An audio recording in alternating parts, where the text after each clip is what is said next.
बिलावल साहब कहते हैं कोई ज़िद या मजबूरी नहीं, एक सियासी हिकमत अमली है और इस सियासी हिकमत अमली के ऊपर मैं यकीन करता हूँ। नज़र भी आ रहा है बिलावल भुट्टो ज़रदारी साहब मुख्तलिफ बाज़ के भी उन्होंने दौरे किए, मुख्तलिफ प्रेस टॉक्स कर रहे हैं, इंटरव्यूज़ दे रहे हैं और आईनी तरमीम जो हुकूमत करने का इरादा रखती है उसको भरपूर तौर पर डिफेंड कर रहे हैं। बट ये जो वजाहतें दी हैं और बड़ी बातें की उन्होंने इस इंटरव्यू में खोल कर, क्या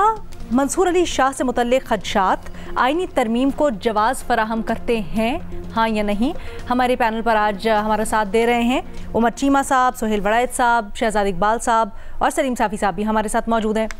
उमर चीमा साहब, आप सबसे पहले कहिएगा, बिलावल साहब जो वजाहत पेश कर रहे हैं, चाहे वो मंसूर अली शाह साहब से मुतल्लिक़ हो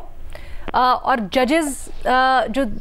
जो सुप्रीम कोर्ट के दीगर हैं उनसे मुतल्लिक भी उन्होंने कुछ ऑब्जर्वेशंस दी, या फिर वो जवाज़ बनाते हैं पूरा का पूरा जो अदालत के अंदर हुकूमती मामलात से मुतल्लिक बातें चल रही हैं, कहाँ तक उनकी बात में वज़न है? देखिए अलीना, ये है तो दोनों अदारों के दरमियान एक अदम एतमाद तो पाया जाता है, सुप्रीम कोर्ट और पार्लियामेंट के दरमियान, और जो उनको अमेंडमेंट की ज़रूरत पेश आ रही है और वो जितनी स्ट्रगल कर रहे हैं बेचारे कि उनके पास बंदे पूरे नहीं हो रहे, वो दर दर पे जा रहे हैं, लोगों के तरले कर रहे हैं कि आप हमें वोट दें, तो ये डेफिनेटली ये उनके लिए एक बड़ी हाई स्टेक गेम है और उनको ये लग रहा है कि जैसे अगर ये अमेंडमेंट नहीं होगी तो हमारी गवर्नमेंट चली जाएगी। और हमारी एक अनफॉर्चुनेट हिस्ट्री भी है कि मुख्तलिफ टाइम्स पे जजेस ने गवर्नमेंट भेजी और ऐसा भी हुआ कि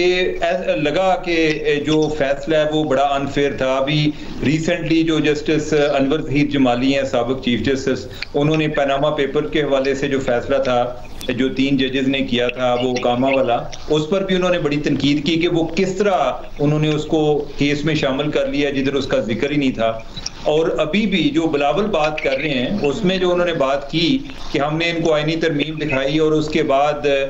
जो मखसूस नशिस्तों वाला फैसला आ गया, तो ये नशिस्तों वाला फैसला भी तो ऐसा है ना कि इसमें 187 जो मुकम्मल इंसाफ देने का सुप्रीम कोर्ट ने तहैया किया या दे दिया, वो भी ऐसी चीज थी कि जिसका तकाजा ही नहीं किया गया था। तो सुप्रीम कोर्ट के भी अपने इश्यूज हैं नहीं कि हम एक ओवरऑल हमारा एक फोकस रहता है और इस्टेब्लिशमेंट का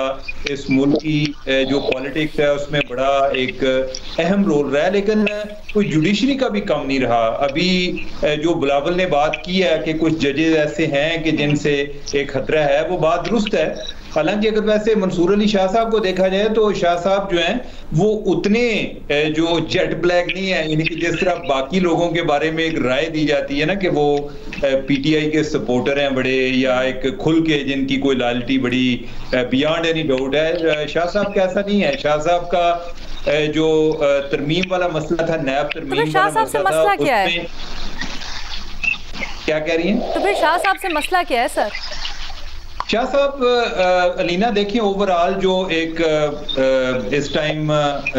क्या कहते हैं जो जिस तरह की एक सियासी तकसीम पाई जाती है उसमें तमाम अदारे भी तकसीम हो गए हैं। तो मैं जो आपको बता रहा था शाह साहब का कि वो फैसला अगर देखा जाए तो उसमें वो पीटीआई के खिलाफ जाता था। उन्होंने कहा कि ये तरमीम के लिए हमारे पास क्यों आए हैं, जब तरमीम हो रही थी तो इनको चाहिए था कि ये पार्लियामेंट में जाते। लेकिन अब जो फैसला आया, मौजूदा फैसला आया, उसमें लोग पुरानी बात भूल गए, ये वाली आ गई। और ये वाली ऐसी बात है कि जिसमें जो तफसीली फैसला आया उसमें भी खतरे की घंटियां थी, जिसमें उन्होंने जिक्र किया हुआ था कि इंट्रा पार्टी इलेक्शन के हवाले से भी, और ये कि जो इलेक्शन कराए गए हैं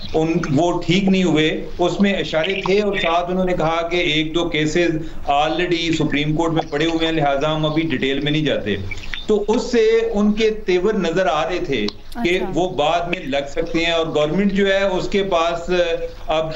ये कोई लग्जरी नहीं थी कि वो इंतजार कर लेते थे कि हो सकता है ऐसा ना करे। तो उनके लिए ये बड़ी हाई स्टेक गेम है और उनको लगता है कि एस्टेब्लिशमेंट को भी लगता है कि जो ये पॉलिटिकल आर्डर है अगर ये दोबारा से सैबोटाज होता है तो उसके बाद जो इकानमी को चीजों को हम बेहतर करने की कोशिश कर रहे हैं वो भी सारी जाएंगी। तो इसलिए इनके लिए नागुज़ीर है, इनके लिए आप समझिए कि लाइफ लाइन है।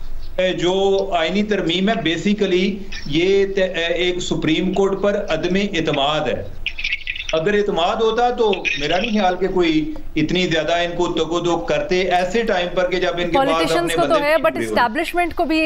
की राय भी है पॉलिटिकल मामलात के ऊपर। ये आपने मजे की बात की, लेकिन मुझे ये बताइएगा, चलें दूसरे पार्ट के ऊपर तो आपने कह दिया ये तासुर बिल्कुल हुकूमत का दुरुस्त है आपके ख्याल में भी, लेकिन बिलावल साहब जब ये बात करते हैं कि कुछ जजेस हैं उनके ख्याल में जो मावराए आइन मावराए कानून फैसले करते हैं और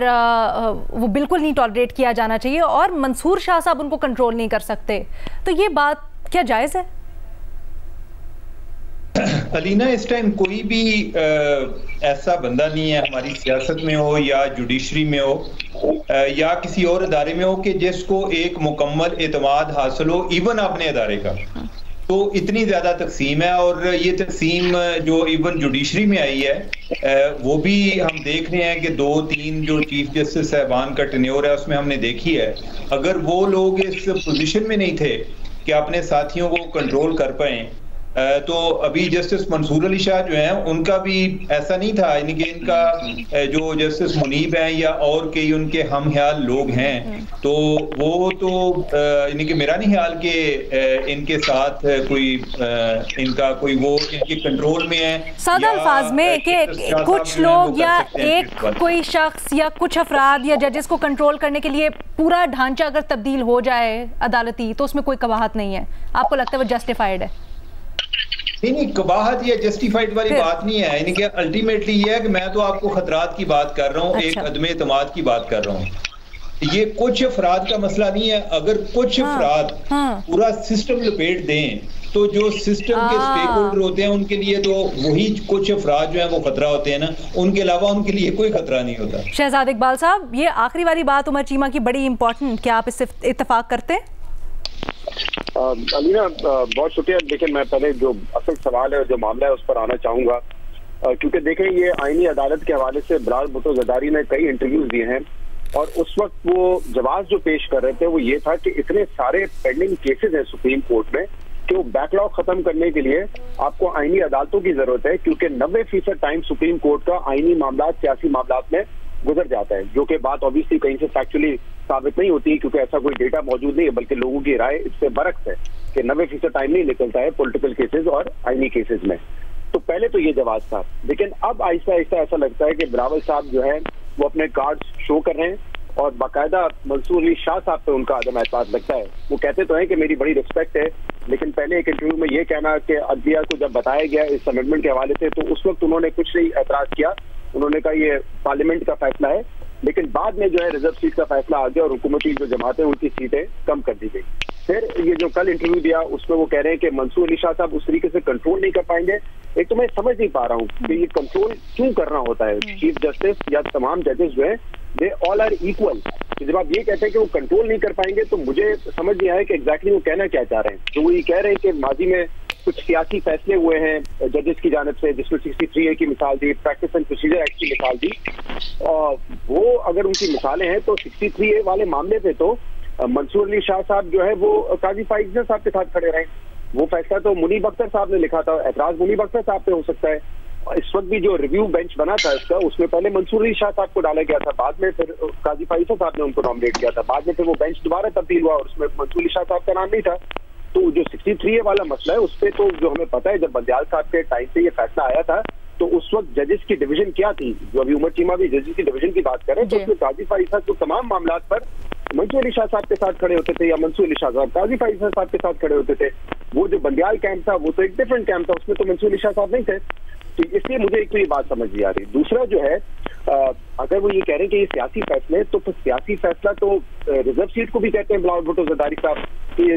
जो है सियासी फैसला दिया गया, पीटीआई को बेनिफिट दिया गया है। तो जब ये फैसला दिया गया तो काजी फाइज साहब चीफ जस्टिस थे, तो वो तो कंट्रोल नहीं कर पाए सुप्रीम कोर्ट को, ना ही कंट्रोल करना काम है चीफ जस्टिस का। जो एक कंट्रोल कम करने की कोशिश की गई थी वो तो चीफ जस्टिस का था जब प्रैक्टिस एंड प्रोसीजर एक्ट आया था, जिसमें पावर उनके डिवॉल्व किए गए थे। अब वो पावर भी एक ऑर्डिनेंस जो कि बिलावल साहब के वालिद साहब है, प्रेसिडेंट है पाकिस्तान के, उनके दस्तखत से वापस उनको वो पावर दिए गए हैं। तो इसलिए जो कंट्रोल वाली बात है मैं इससे इत्तेफाक नहीं करता हूँ।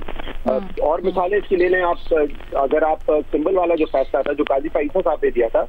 उस पर बहुत सारे लोगों की राय है कि ये भी एक पॉलिटिकल फैसला है। तो अगर ये जवाब आप पेश कर रहे हैं कि नहीं कुछ फैसले सियासी हैं और जो मंसूर अली शाह साहब अगर वो चीफ जस्टिस बन गए तो वो इन सियासी फैसलों को कंट्रोल नहीं कर पाएंगे, तो मैं तो इससे इत्तेफाक नहीं करता। सिंपल फैसला काजी फाइज़ साहब का था, उस पर भी तनकीद होती है, तो उस पर तो हर किसी की राय मुख्तलिफ हो सकती है, बड़ी सब्जेक्टिव की बात है। लेकिन जो रिजर्व सीट वाला मामला भी है, अगर इसको भी आप देखें अलीना, जो सारा एक मसला है इस फैसले पर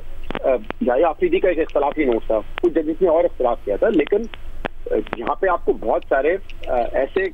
इंडिपेंडेंट जो राय रखने वाले कानूनदान हैं, एक्सपर्ट है, लीगल एक्सपर्ट, वो इसको जस्टिफाई भी करते हैं कि लीगली कोई इस केस को इतना कि बुरा नहीं है, कि लीगली उसको जस्टिफाई भी किया जाता है कि 187 का इस्तेमाल है, उसको एक कानूनी तौर पर दुरुस्त केस कहा जाता है। लेकिन हो सकता है किसी की कानूनी राय मुख्तलिफ हो।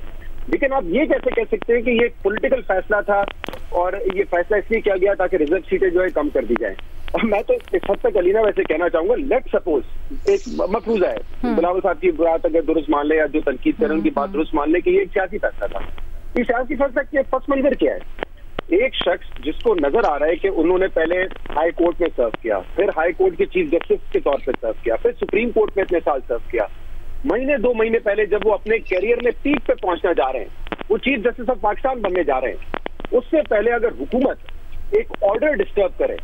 एक अपने सियासी मकासद के लिए कोई फैसला करने की कोशिश करे कि नहीं इनको हम जज नहीं बनाएंगे, हमारी ख्वाहिश है कि जो स्टेटस को वो मेंटेन रहे, काजी फाइज़ साहब ही रहे, और अगर वो नहीं रह सकते सुप्रीम कोर्ट में तो उनको आईनी अदालत में भेज दें, सुप्रीम कोर्ट के पावर्स जो है वो आईनी अदालत को मुंतकिल कर दें, तो वो शख्स एक इंसान भी है ना, वो रिएक्ट तो करेगा। मैं सिर्फ एक मफहूम की बात कर रहा हूँ कि आप ये कह रहे हैं कि एक सियासत हो रही है मुकम्मल तौर पे, जिसमें कहा जाता है कि हुकूमत भी है, जिसमें कुछ जजेस भी ऑन बोर्ड है कि यार मंसूर अली शाह साहब को नहीं बनने देना है और स्टेटस को मेंटेन रहे। तो सामने अगर कोई ऐसा फैसला आ जाता है, जिसको मैं कह रहा हूँ मेरी नजर में वो एक आईनी फैसला है, दुरुस्त फैसला है रिजर्व सीट वालों का, इससे पीएमएलएन पार्टी नहीं बनता था सीटों पे, तो फिर भी अगर ये को मफरूजा भी अगर दुरुस्त मान लिया जाए पॉलिटिकल फैसला, तो आप ये करेंगे सब सियासत करेंगे, उनको अपनी जो बेस्ट पोजीशन मिलने वाली है अपनी लाइफ की, जिसके लिए वो इंतजार कर रहे हैं वो सियासत ना करें या वो कुछ ना करें, लेकिन आप जो है कोई ऐसा फैसला ना करें जिससे जो है दूसरों को एतराज हो। तो ये मुझे मन तक समझ नहीं आती। जाहिर सी बात है हुकूमत की, अब तो ये जो बिलावल साहब का इंटरव्यू है, जो बाकी लोग बात कर रहे हैं, उनका तो एक मिसट्रस्ट नजर आ रहा है मंसूर अली शाह साहब पे, और उसकी वजह अब जैसे कुछ हद तक उमर चीमा साहब ने बताई कि कहीं पे एक प्राइवेट महफिल में उन्होंने बात कर दी, कोई इस तरह की बातें की जाती है। आई थिंक अगर कोई ऐसी गुफ्तगू, अगर तो है भी कोई ऐसी गुफ्तगू उनकी या किसी और की किसी से हुई है इलेक्शंस को लेके, तो उसके बेसिस पर क्या आप इतना बड़ा फैसला लेंगे कि आप आईनी तरमीम लेके आ जाएं? शहजादी क्या है, क्या मतलब क्या गुफ्तगू या प्राइवेट कॉन्वर्सेशन हुई है ये हमला इल्मे से? अच्छा, मैं देखिए यहाँ पे मैं क्यों नाम लिए बगैर ये बात मैं करूंगा, क्योंकि अब हमारे पास ऑब्वियसली ये एक अफवाहें गर्दिश कर रही है कि कुछ जजेस ने ऐसी बात की जिसका हवाला ख्वाजा आसिफ साहब देते रहे, बल्कि तो ऑन रिकॉर्ड वो आके कहते रहे कि 25 अक्टूबर के बाद जो है इलेक्शन ऑडिट हो जाएगा। तो इसका बैकग्राउंड बेसिकली ये बताया जाता है कि कुछ जजेस ने कहीं पे ये बात की थी कि देखिए ये जो जिस तरीके से इलेक्शन हुए हैं ये तो बड़े गलत इलेक्शन हुए, इसमें धांधली हुई है, ये नल एंड वॉइड होने चाहिए। तो ये कहा जाता है कि एक बैकग्राउंड है जिसके बेसिस पे अज्यूम किया जा रहा है, जिसके बेसिस पे ख्वाजा आसिफ साहब ने ये तबसरा किया या कुछ और लोग ये तबसरा करते हैं। मैं कह रहा हूँ ये बड़ी वेग सी बात है ना कि अगर प्राइवेट महफिल में ऐसी कोई बात नहीं है तो इस पर क्या आप एक आईनी तरमीम ले आएंगे? आप एक जज जो कि लीगली एक ऑर्डर के तहत उन्होंने चीफ जस्टिस बनना है उनका रास्ता रोक देंगे? ये बात तो मुझे नहीं है। लेकिन अगर देखें जो बिलावल साहब ने पहले बात की है कि आईनी अदालत की जरूरत किसकी है, उस पर अगर उनके पॉइंट्स हैं तो उस पर डिस्कशन होनी चाहिए, बिल्कुल बहस होनी चाहिए। लेकिन ये कहना कि ये जो जवाब वो फराहम करेंगे कंट्रोल नहीं कर सकेंगे, ये बिल्कुल इसकी कोई मंतक नहीं है।